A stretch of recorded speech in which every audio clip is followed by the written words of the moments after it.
Our opponent is rated 1897 from France. He plays pawn e4. Let's go for the Caro-Kann defense. And my opponent is blitzing these moves. I'm pinning this knight here. He plays this, and look at this. He's already lost a pawn. He's playing like a bullet game here. So we've won this pawn in the center of the board. This is a big fork. We're looking to take the rook. We're also looking to attack the queen. So this is already a very nice position after 8 moves. So he plays queen to d3, attacking the knight. Now I can just simply play knight to c6 in this position because the pawn is defended. And now you see he's attacking this pawn and this pawn here. So how do we defend this? Simply queen to d7. Holds everything together. I can now play pawn e6, solidifying everything. And then I can just look to develop my dark square bishop, get my king castled, and I'm completely safe with a pawn advantage. He plays bishop here. I'm just going to play bishop to e7. He comes here, and now I'm just going to castle my king safely. Now my opponent's playing pawn f3. Now I'm going to play knight to b4. He does decide to take. Now we're going to take back with the knight. And as you see, now we're in the endgame, up a pawn. So let's see how I would try and convert this position for a win.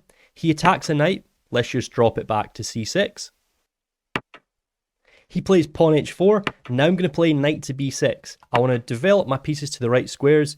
He's just played pawn b3. This just simply blunders this pawn. We can now take this with check. So our opponent has been very kind, gifting us material. And now we can just bring our rook to the c-file. You see, before our rook wasn't doing anything. Now he's attacking our bishop. We're going to drop it back to e7. So he brings his bishop to d6. Any exchanges we're very happy to see because we are in a winning position here. We are up material. And now his knight's on this square here. Now, to continue attacking, I'm going to play knight to b4. I've now got 2 attackers on this pawn here. So he brings his bishop here, and actually something I noticed, I can actually play pawn a6. On the last move, this was probably a lot stronger to play a6 rather than playing knight to b4, because this knight is in a load of trouble here on d6. So he plays pawn h6. I'm just going to play pawn to g6 in this position, not wanting him to open up the h-file, get any play with his bishop lined up here. He doesn't have a dark squared bishop or a queen, so he can't take advantage of checkmating me here on g7.